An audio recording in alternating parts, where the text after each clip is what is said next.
everyone, Mitch coming in for the Commander Score Studio. Welcome to the show. So on today's episode, I've got a fun one for you. The top 5 Commander cards that you're ignoring, but you should not be. Let's jump into them. After I remind you that all the cards are in the card list link in the description below. Now, let's jump into them.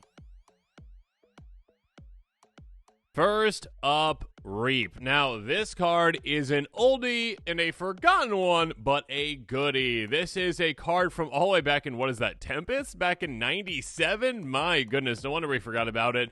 An instant for 2 mana in green. Return any number of target cards from your graveyard to your hand. You cannot choose more cards than the number of black permanents target opponent controls now.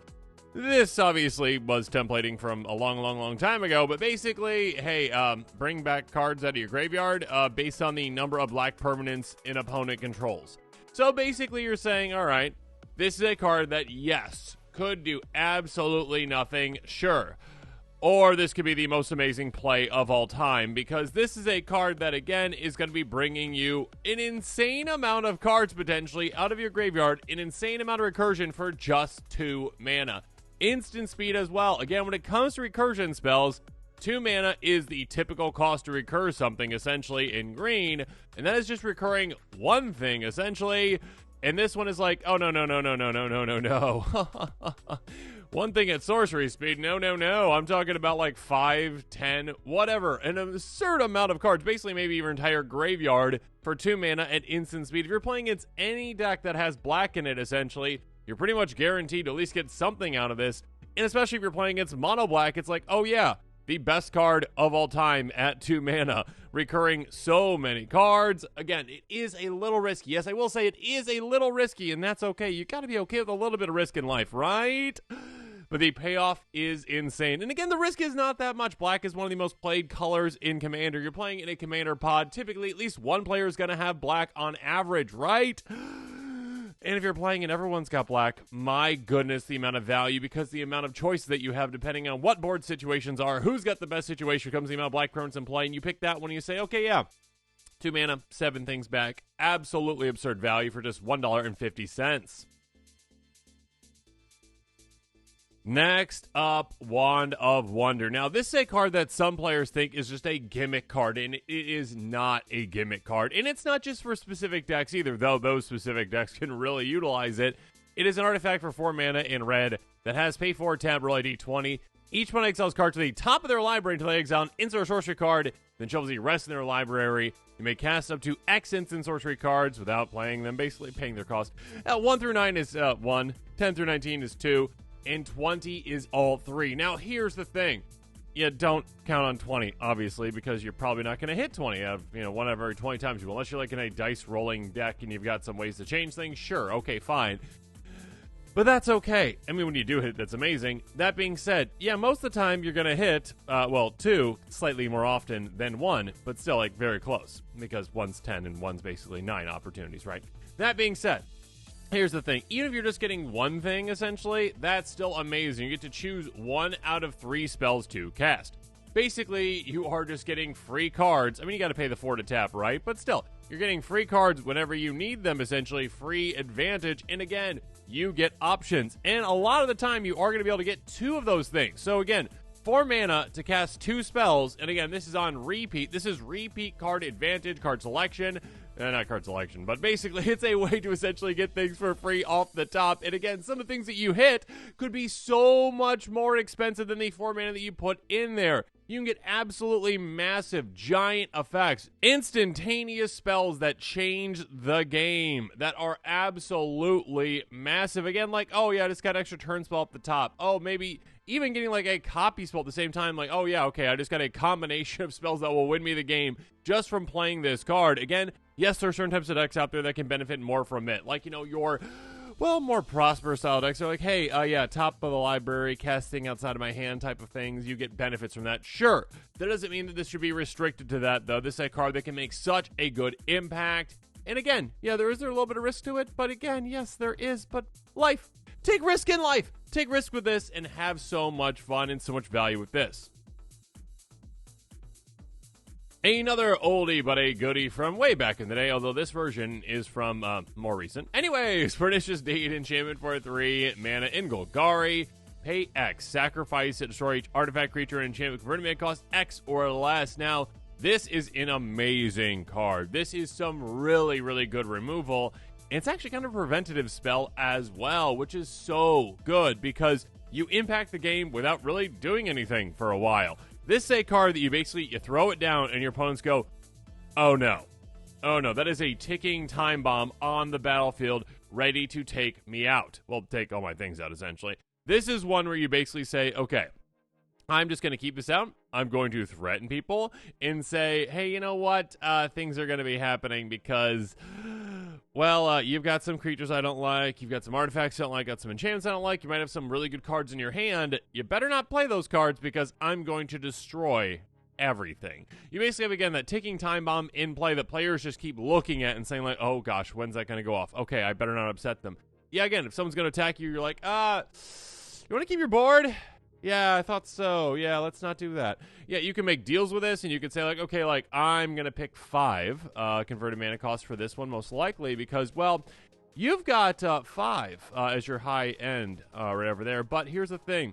That creature that you want to keep around at 5, well, we can make a deal, okay? All right, I'm willing to go down to 4 if you don't attack me with that creature for 5 turns. You can make deals with this kind of a card where, again, you are politicking. You are making it so that players have to make suboptimal decisions that benefit you.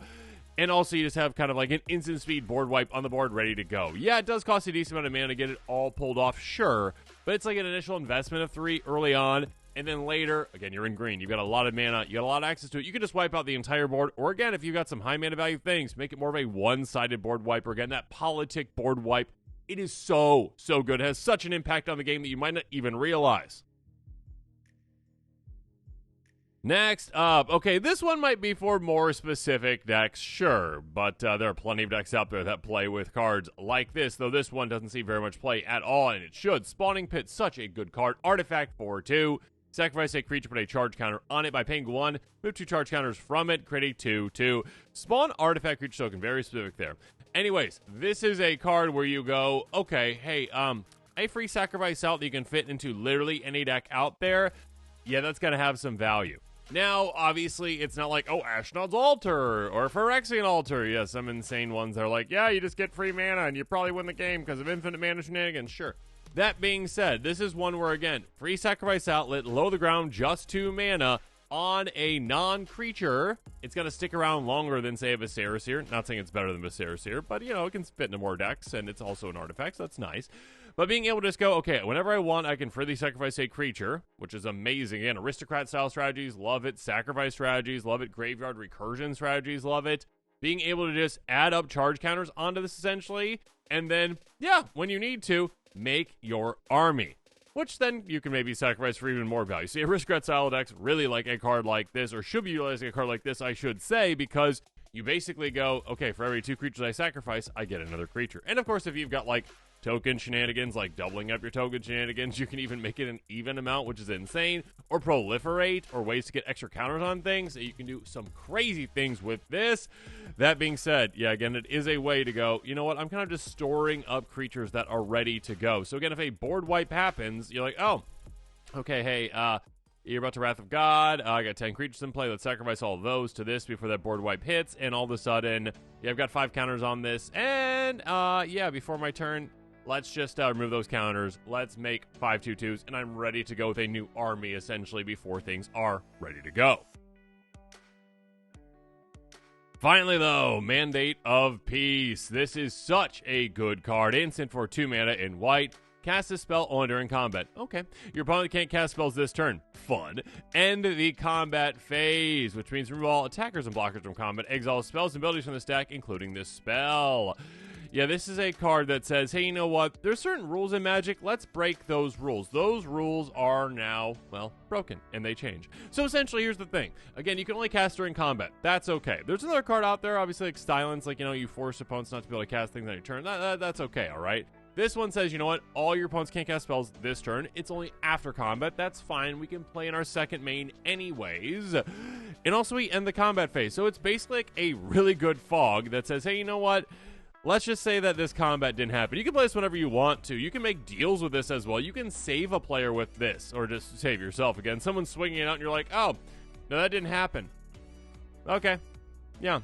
Or again, if you actually like make a mistake and you swing at someone you thought you were good to go and they flash something in that's big or whatnot, or they're about to just wreck your board, you're like, no thank you, how about that doesn't happen?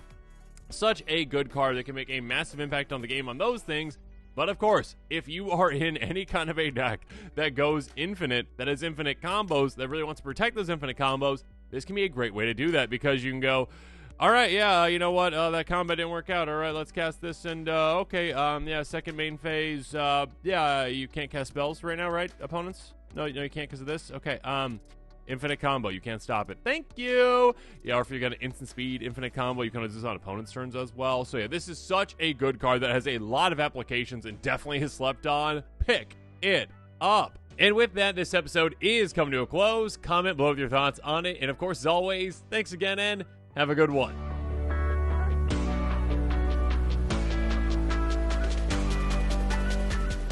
This show and episodes like this one are possible thanks to viewers like you. If you're looking for an easy way to help support this show, make sure that you like, share, and subscribe. Also, hit that bell notification icon so you don't miss any new episodes. You can also go check out our playmats and other merchandise at thecommandersquarters.com. Another easy way to support this show is with our TCG player affiliate links. So whether you're buying a deck or individual cards, you can use this general link right here or one in the description. And the final way that you can support this show is by supporting us directly by becoming a patron. There are many benefits to being a patron, and I truly couldn't do this without all of their support.